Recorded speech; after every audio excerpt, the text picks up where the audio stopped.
The massive chamber of the Galactic Council buzzed with worried voices. 300 different alien species filled the room, their bodies of all shapes and sizes. Some floated in special tanks. Others stood on many legs. A few were just clouds of light. Elder Zixnar moved to the center platform. The old alien's skin glowed blue as he raised 4 arms for quiet. "We call this emergency meeting to order," Zixnar said. His voice was deep and echoed through the chamber. "We have discovered a new spacefaring race. They call themselves humans." The room went silent. On the giant screens around the chamber, images appeared. They showed ships exploring space near a yellow sun. The ships were small and simple compared to council vessels. "These humans have only just left their planet," said Zixnar. "But they move quickly. Too quickly." Captain Jack Miller yawned as he guided the Earth ship Horizon through the darkness near Neptune. He was tired after 18 hours on duty, but the mission was important. Horizon was mapping the outer reaches of the solar system, looking for resources. "Status report," Jack asked his small crew. "All systems normal, Captain," said Ben White, his first officer. "Though I'm picking up some strange energy readings at 2 o'clock. Jack looked at the screen. "Probably just background radiation. Record it for the scientists back home." What Jack didn't know was that his ship was being scanned. A council observation vessel, hidden by advanced technology, was studying every inch of the horizon and its crew. "Their ships are primitive," reported the council observer to Zixnar through a secure channel. "But their progress is remarkable. Just 200 years ago, they were using steam power. Now they have nuclear engines and are planning fusion drives." Back on Earth, Lisa Green frowned at her computer screen. As NASA's top data analyst, she had seen many strange things, but this was different. The deep space probes were picking up signals that shouldn't be there. "Dave, take a look at this," she called to her colleague. Dave Kim rolled his chair over to her desk. "What am I looking at?" he asked. "These energy spikes near Neptune. They don't match any known natural phenomena. And they're not coming from our ships." Lisa pointed to the screen. "It's almost like something is watching us." Dave laughed. "First day back from vacation and already finding aliens." Lisa didn't smile. "I'm serious. These readings are structured. Too perfect to be natural." At the Galactic Council, the Security Committee gathered in a smaller room off the main chamber. Representatives from the 12 most powerful species sat around a circular table. "Humans must be evaluated immediately," said Ambassador Krill, his tentacles waving with agitation. "We cannot risk another incident like the Zargan expansion." "I agree," said General Mox, her scales shifting from green to red. "My analysts have compiled initial data on Earth and its inhabitants."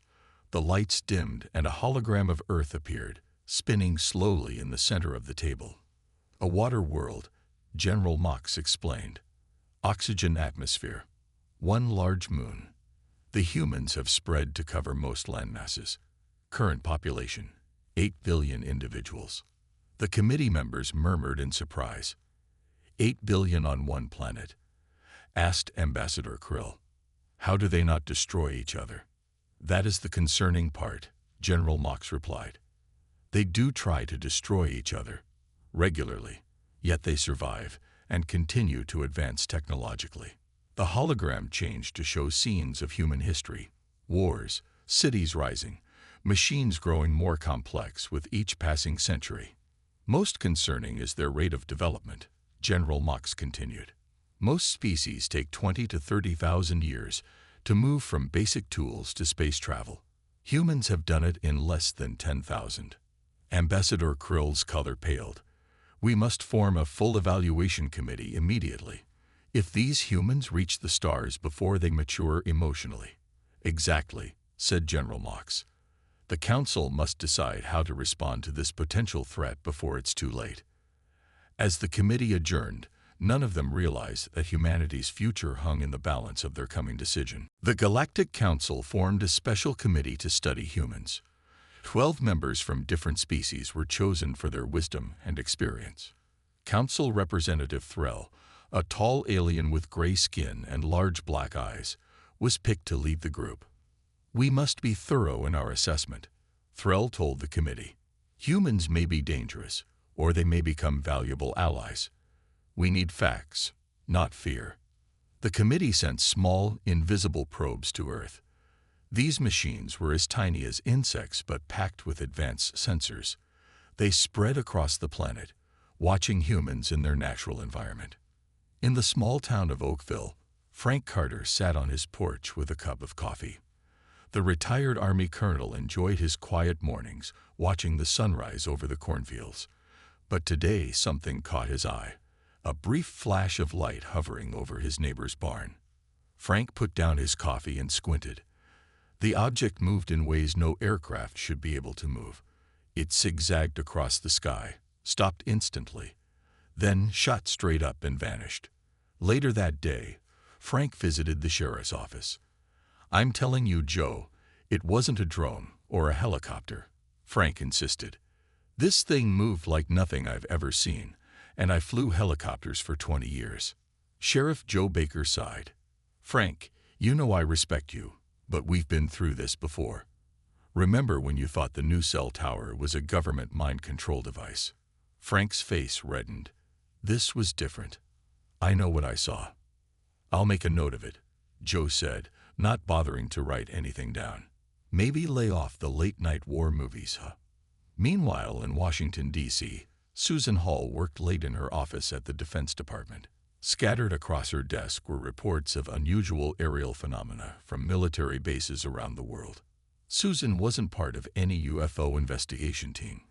Her job was analyzing potential foreign drone incursions into U.S. airspace, but over the past month, she had noticed a pattern in the reports that troubled her. "These sightings don't match any known aircraft capabilities," she muttered to herself as she added another pin to the map on her wall. The pins now formed clusters around major cities, military bases, and, oddly, power plants. Her phone rang. It was her boss, Deputy Director Clark. "Hall, I need that foreign drone report by morning," he barked.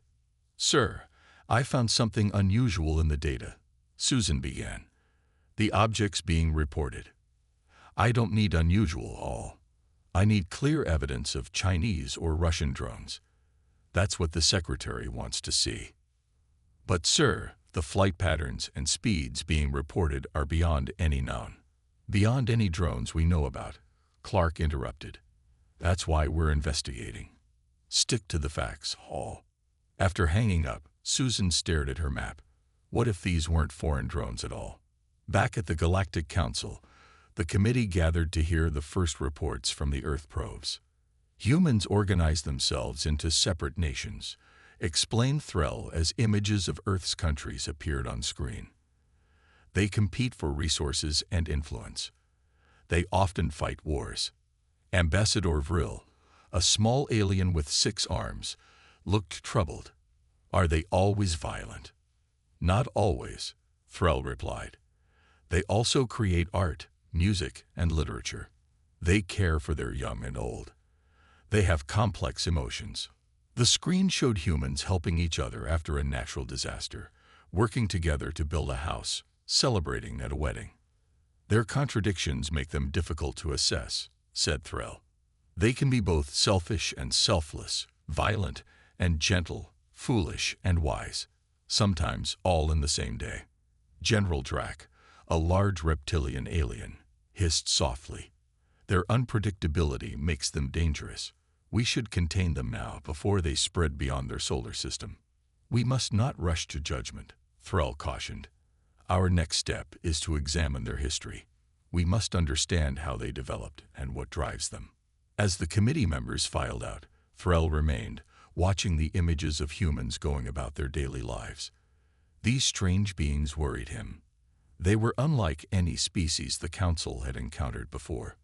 On Earth, Susan Hall added another pin to her map and wondered what the growing pattern might mean. The Archival Division of the Galactic Council worked day and night to study human history. Thousands of records were collected from Earth's internet, libraries, and broadcasts.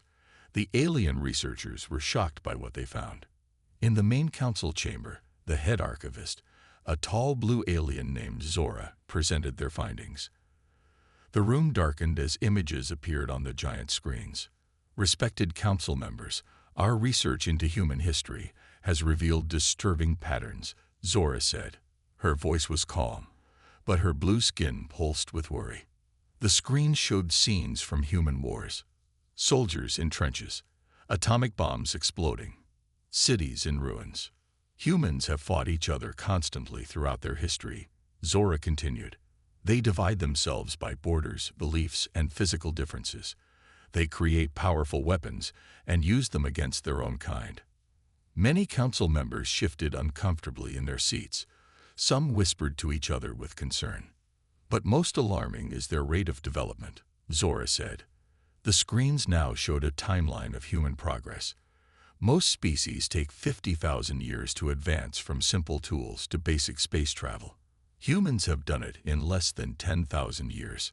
The timeline showed primitive humans with stone tools, then the first cities, then modern technology appearing in rapid succession.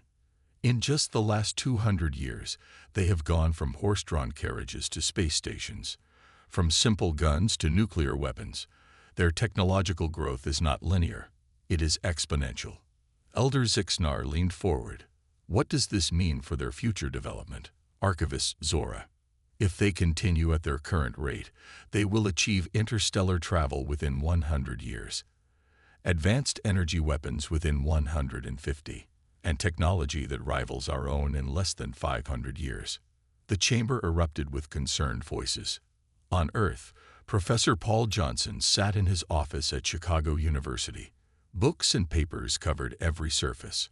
On his computer screen was his latest research paper, The Unprecedented Acceleration of Human Technological Development. Paul rubbed his tired eyes. He had been working on this paper for months, tracking how human technology was developing faster with each passing decade. His conclusion troubled him. The rate of change was becoming too fast for human society to adapt. His office phone rang. It was Dean Adams. "Paul, I've read your paper," the dean said. "The review committee has concerns." Paul sighed. "What kind of concerns?" "Your conclusions are rather alarming, suggesting that our technological development might be outpacing our ethical frameworks. It could cause unnecessary panic." "The data supports my conclusion," Paul insisted. "Look at artificial intelligence, genetic engineering, nanotechnology. We're developing these technologies before we understand their implications." "The university prefers more moderate positions," the dean said. "Perhaps you could revise it. Focus more on the benefits of technological progress." After hanging up, Paul stared at his paper. No one wanted to hear that humans might be moving too fast for their own good. Back at the Galactic Council, Zora continued her presentation. "Humans also show remarkable adaptability," she said. "When faced with disasters or challenges, they innovate quickly." The screen showed humans responding to floods, rebuilding after earthquakes, and developing vaccines during pandemics. "In a sense, they thrive on adversity," Zora explained. "Problems that would destroy other young civilizations seem to make humans stronger." Ambassador Krill raised a tentacle. "Is this not a positive trait?" "It would be," Zora replied, "if not combined with their aggression and territorial instincts. A species that becomes more determined when challenged and has a tendency toward violence is concerning." The council chamber grew quiet as the members considered the implications. "There is one more thing," Zora added. "Humans have a strong curiosity. They explore simply to discover. They ask questions simply to learn. This drive has accelerated their development and will push them to the stars, ready or not." As the presentation ended, Elder Zixnar called for the next phase of the assessment, the biological evaluation of humans. The council needed to understand not just human history, but what made humans physically unique among the galaxy's many species. The bioevaluation team entered the council chamber carrying data tablets. Their leader, Dr. Mech, a small green alien with 4 arms and large compound eyes, stepped to the center platform. The room grew quiet.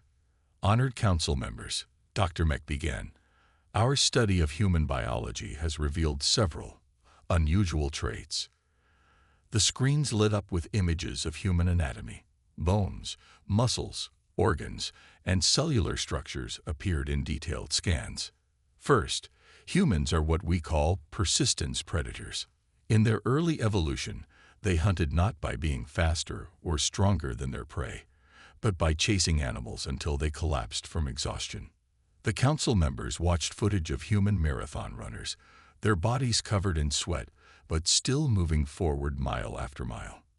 Most sentient species evolved as either quick ambush predators or peaceful foragers, Dr. Mech continued. But humans evolved to keep going when others would stop. They can run for hours. They can work without rest for days when necessary. Ambassador Vril shifted uncomfortably.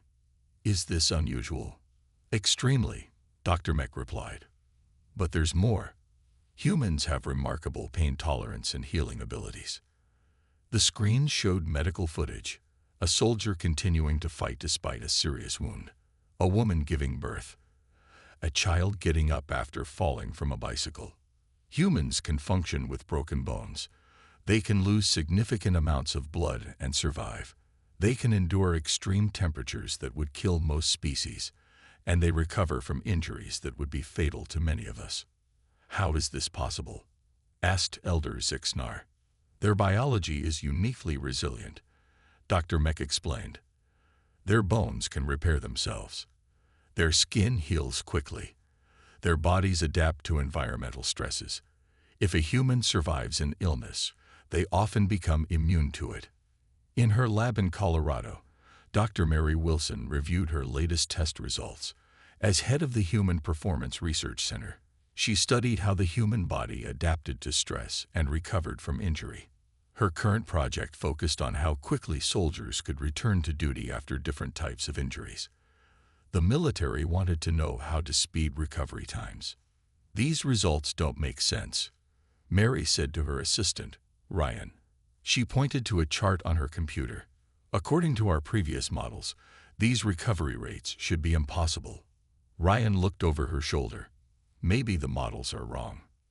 Or maybe we've been underestimating human recovery capabilities all along," Mary replied. She tapped her pen against the desk. "Look at Subject 12. 3 weeks ago, he had stress fractures in both feet. Today he completed a 5-mile run with normal vital signs." "That's incredible," Ryan said. Mary nodded. "If I published these results, most of my colleagues wouldn't believe them. But the data is clear." She didn't know that her findings would have confirmed the Galactic Council's growing concerns, if only they could read her research. Back at the Council, Dr. Mech continued his presentation. "Humans also possess extraordinary sensory adaptability," he said. "They can function in near darkness or bright light. They can adjust to loud noises or detect tiny sounds. But perhaps most remarkable is their manual dexterity." The screen showed humans performing delicate tasks. Surgeons operating, artists painting, musicians playing instruments, mechanics fixing engines. Their hands give them precision that few species possess, Dr. Mech explained. Combined with their advanced brains, this allows them to create and use tools with remarkable skill. "Are they stronger than other species?" asked General Drack. "Not particularly," Dr. Mech answered. "Many species are stronger. But humans can become surprisingly strong through deliberate training. Their muscles adapt to challenges." The screen showed weightlifters, construction workers, and athletes. "Most concerning," Dr. Mech concluded, "is that humans seem designed to overcome obstacles. Their bodies respond to hardship by becoming tougher. Their wounds heal stronger than before. Even their societies follow this pattern. They often emerge from disasters more resilient than before." As Dr. Mech finished, a troubled silence fell over the council chamber. The biological assessment had only deepened their concerns about humans. Elder Zixnar turned to the chamber. "We must now proceed to the psychological evaluation. What drives these resilient beings? What do they want? And what will they do when they meet us? The Xenopsychology Division took their turn before the Galactic Council. Their leader, Professor Lin, a tall, thin alien with silvery skin, stepped forward. Unlike the previous speakers, she seemed almost excited.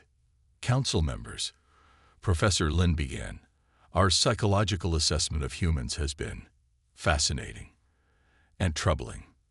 The screens around the chamber display brain scans, behavioral studies, and emotional response patterns. Most spacefaring species evolve toward greater caution and deliberation, Professor Lin explained. But humans show a psychological profile we've never seen before. They become more determined when faced with obstacles. The screen showed humans responding to various challenges, climbing mountains, rebuilding after disasters, working to solve complex problems. When told something is impossible, many humans take it as a challenge. Professor Lin continued. They appear to be motivated by difficulties rather than discouraged by them. Ambassador Krill raised a tentacle. Surely this is not unique. Many species show persistence. Persistence, yes, Professor Lin replied, but not combined with their level of creativity under pressure. Humans don't just try harder when challenged. They try differently. The screen showed examples of human innovation during crisis, hospitals converting equipment during shortages, engineers finding new solutions when standard approaches failed, survivors creating tools from whatever materials were available. Most concerning is how these traits function together. Professor Lin said, humans are both highly social and fiercely independent. They form strong group bonds, but also value individual achievement. They compete and cooperate, sometimes simultaneously. In his office at Boston University, Professor Alan Brooks reviewed his latest research paper. For years, he had studied human resilience and adaptation to stress.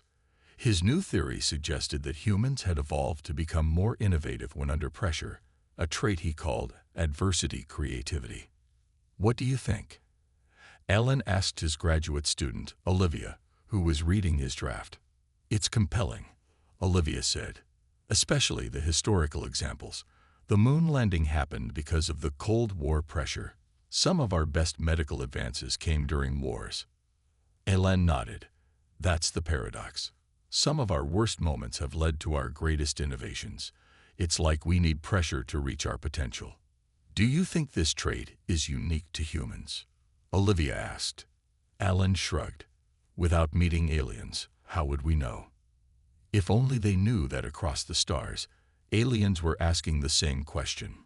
Back at the council, Professor Lin continued her presentation. Humans show extreme variability in their behavior, she explained. They can be incredibly altruistic, sacrificing themselves for others, even strangers. The screens showed rescue workers running into burning buildings and people donating organs to save others. Yet they can also be selfish and cruel. The screens changed to show examples of human conflicts and exploitation. This unpredictability makes them difficult to assess. Professor Lin said, a human might risk their life to save a child one day, then cheat their neighbor the next. They hold contradictory beliefs and can change their minds quickly when presented with new information, or sometimes despite new information. The council chamber was quiet as members tried to understand these strange beings. Perhaps most significant, Professor Lin continued, is their relationship with fear. Unlike most species who avoid what they fear, humans often confront it directly. The screen showed people facing fears, public speaking, dangerous activities, confronting enemies. They even seek fear deliberately. The screens displayed humans watching scary movies, riding roller coasters, and participating in extreme sports. A species that is motivated by challenges, innovates under pressure, and confronts fear. Professor Lin paused. Such a species will not be contained easily if they decide to expand beyond their world. Elder Zixnar stood. Thank you, Professor Lin. Your assessment is troubling indeed. He turned to the council. Now we must consider what humans might become. The Technology Assessment Bureau will present their projections of human advancement over the next century. As the council prepared for the next presentation, many members whispered worriedly to each other. These humans were unlike any species they had encountered before. And soon, they would reach the stars. The Technology Assessment Bureau's chief analyst, Director Vox, moved to the center of the council chamber, a small gray alien with 6 fingers on each hand. He was known for his precise predictions. Council members, Director Vox began, based on our analysis of human technological development, we have projected their advancement over the next century. The screens displayed timelines, probability charts, and development curves. Many council members leaned forward, their expressions worried. Humans are currently at early space exploration stage. Director Vox explained. They have visited their moon, sent probes to nearby planets, and established a small orbital station. The screens showed human spacecraft, satellites, and the International Space Station. At their current rate of advancement, humans will achieve reliable interplanetary travel within 30 years. They will establish colonies on their neighboring planets within 50 years. The council chamber remained silent as Director Vox continued. Within 75 years, we project they will develop faster than light travel. Within 100 years, they could have a small fleet of interstellar vessels. Ambassador Krill's tentacles turned pale. How can they advance so quickly? Their rate of innovation is unprecedented, Director Vox replied. And it appears to be accelerating. In her garage workshop in Seattle, engineer Nicole Barnes worked late into the night. Various machines and tools surrounded her. On her computer screen was a design for a new propulsion system. Just a little more, she muttered as she adjusted a calculation. Nicole had been working on this project for 3 years, ever since she left her job at a major aerospace company. Her former bosses had called her ideas impossible, but Nicole was convinced she was onto something. Her design used principles that mainstream science hadn't fully explored yet. If it worked, it could revolutionize space travel, making journeys to Mars take weeks instead of months. Her phone buzzed. It was an email from Peter Johnson, CEO of New Horizon Aerospace. Dr. Barnes, the email read, "Your presentation last week impressed our team. We'd like to discuss funding your project. Our company believes in pushing boundaries." Nicole smiled. Finally, someone was taking her seriously. She didn't know that her design used principles similar to those used by the Galactic Council's oldest member species when they first ventured beyond their solar system. Back at the council, Director Vox continued his presentation. Of equal concern is humans' development of artificial intelligence and information processing. The screens showed human computers, data centers, and robotics. Humans are rapidly creating machines that can think and learn. Within 50 years, they may merge their biology with technology, enhancing their already formidable capabilities. The screens displayed concepts of neural interfaces, advanced prosthetics, and augmented reality systems. Their weapons development is similarly concerning, Director Vox added. The screens changed to show various human weapons, from simple firearms to nuclear missiles. Humans have already created weapons that can destroy their entire planet. As they move into space, they will likely develop even more powerful weapons. Elder Zixnar raised a hand. Are there positive aspects to their technological development? Yes, Director Vox admitted. Humans create technology to heal and help each other as well. They develop medicines, clean energy, and tools to improve their lives. The screen showed hospitals, solar farms, and communications networks. But remember, the same humans who create medical scanners also create weapons. The same minds that design shelters design bombs. Their technology reflects their dual nature. Director Vox touched his control pad, and a final image appeared. An artist's rendering of a human starship traveling between stars. Our conclusion is clear, he said. Within a single generation, humans will reach beyond their solar system. Within 3 generations, they could become a major power in this sector of the galaxy. And given their psychological profile and biological capabilities, they could be either valuable allies or the most dangerous adversaries we have ever faced. The council chamber erupted into worried conversations. Elder Zixnar called for order.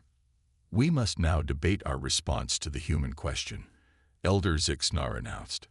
"The future of our galactic community may depend on what we decide." The council chamber erupted into chaos as the debate about humans began. Hundreds of alien representatives spoke at once, their voices rising in concern and disagreement. Elder Zixnar struck a large crystal bell to restore order. "We will proceed in an orderly fashion," Elder Zixnar announced. "The Pacifist Coalition will speak first, followed by the security faction." Ambassador Ilara of the Pacifist Coalition moved to the center platform. Her species resembled tall, elegant birds with iridescent feathers and gentle eyes. "Honored council members," Ilara began, her voice musical and calm. "I understand the fear many of you feel. Humans are indeed unlike any species we have encountered, but we must not let fear guide our decision." The screens displayed images of human cooperation, people from different countries working together, scientists sharing discoveries, relief workers helping disaster victims. "Humans show great capacity for kindness and growth," Ilara continued. "Yes, they fight wars. Yes, they have developed dangerous weapons.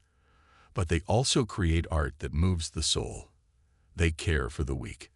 They sacrifice for strangers." The screens showed human hospitals, orphanages, and charity work. "I propose we make peaceful contact with humans," Ilara said. "We can guide them, share knowledge, help them avoid the mistakes other young species have made. With our guidance, humans could become valuable members of our galactic community." Many council members nodded in agreement, but others looked skeptical. Commander Drax of the security faction stepped forward next. His massive armored body towered over Ambassador Ilara. His species had evolved on a harsh world of constant conflict. "This talk of peace is naive," Commander Drax growled. "Humans are too unpredictable, too dangerous. Their combination of traits makes them unlike any species we have guided before." The screens now showed human conflicts, weapons tests, and environmental damage. "I propose containment," Commander Drax said firmly. "We should establish a barrier around their solar system. Prevent them from expanding until they prove themselves worthy of joining our community." The debate continued for hours as representatives from various factions spoke. Some supported contact. Others favored observation. Some even suggested more extreme measures. Meanwhile on Earth, United Nations diplomat John Williams prepared for the most important speech of his career. World leaders had gathered to discuss a new international space treaty. The growing tensions between spacefaring nations threatened to extend Earth's conflicts into orbit and beyond. John looked out at the assembly from the podium. Representatives from every nation waited for his words. "Distinguished delegates," John began, "we stand at a crossroads. As we venture into space, we have a choice. We can carry our old conflicts with us to the stars, or we can embrace a new way forward, together." John didn't know that his words echoed those being spoken across the galaxy about his own species. "Space does not belong to any one nation," John continued. "It belongs to all humanity, and how we approach its exploration will define our species for generations to come." The assembly listened intently as John outlined his vision for peaceful cooperation in space.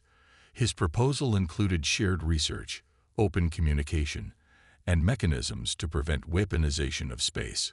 "We have fought each other since the dawn of civilization," John said. "But if we wish to reach the stars, we must learn to work together. Our future depends on it." Back at the Galactic Council, the debate had reached its peak. Ambassador Ilara and Commander Drax stood facing each other in the center of the chamber. "Humans deserve a chance to prove themselves," Ilara insisted. "All species struggle when they are young. We cannot risk the safety of the galaxy on hope," Drax countered. "Containment is the only prudent course." Elder Zixnar raised his 4 arms for silence. "We have heard enough. Both sides make valid points.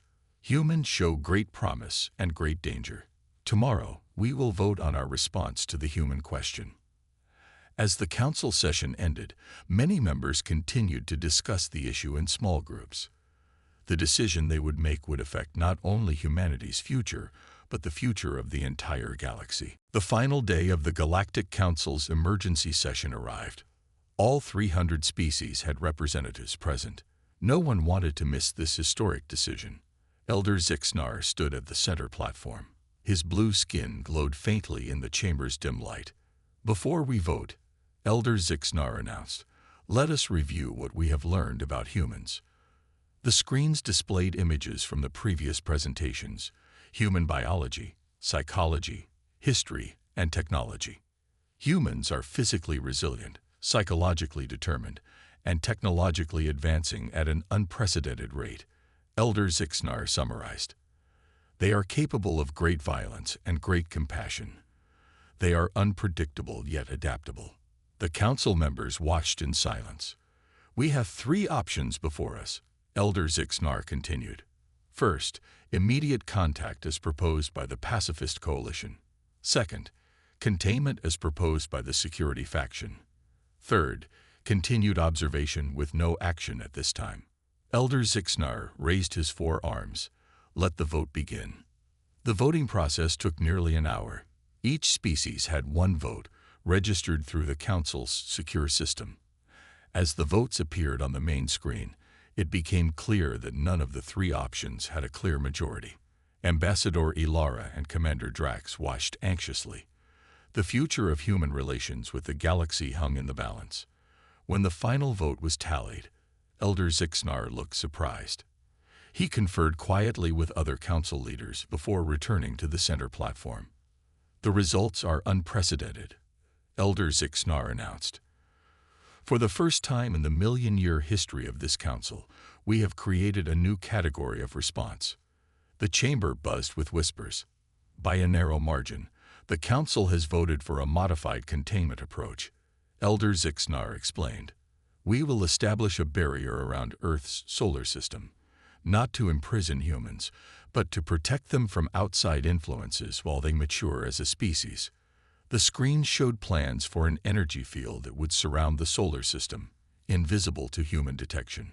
"This containment will be reassessed in 50 Earth years," Elder Zixnar continued. "If humans show continued growth toward peaceful cooperation, the barrier will be removed and contact will be established." Ambassador Ilara looked disappointed, but nodded in acceptance. Commander Drax seemed satisfied with the compromise. "What makes this decision unique," Elder Zixnar added, "is the Council's official statement of reasoning. For the first time, we have voted to contain a species not primarily out of fear of what they might do to us, but out of fear of what they might do to themselves if they expand into the galaxy before they are ready." The statement appeared on the screens, and the council members read it in silence. Many looked thoughtful. "Humans have great potential," Elder Zixnar concluded.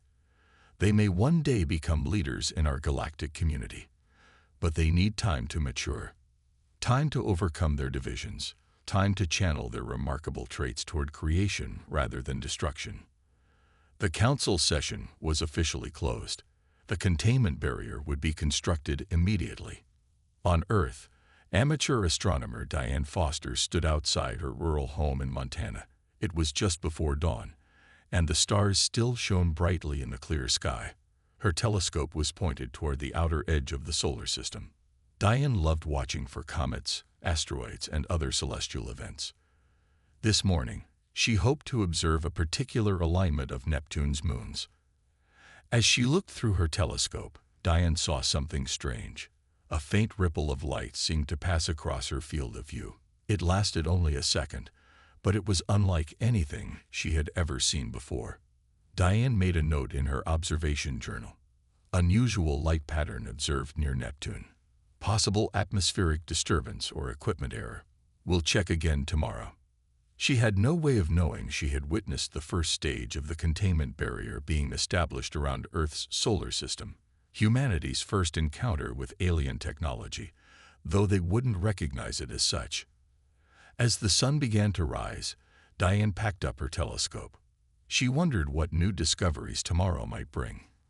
Little did she know that beyond the newly established barrier, hundreds of alien species were watching humanity with a mixture of fear, hope, and curiosity, waiting to see what these strange, resilient beings would become.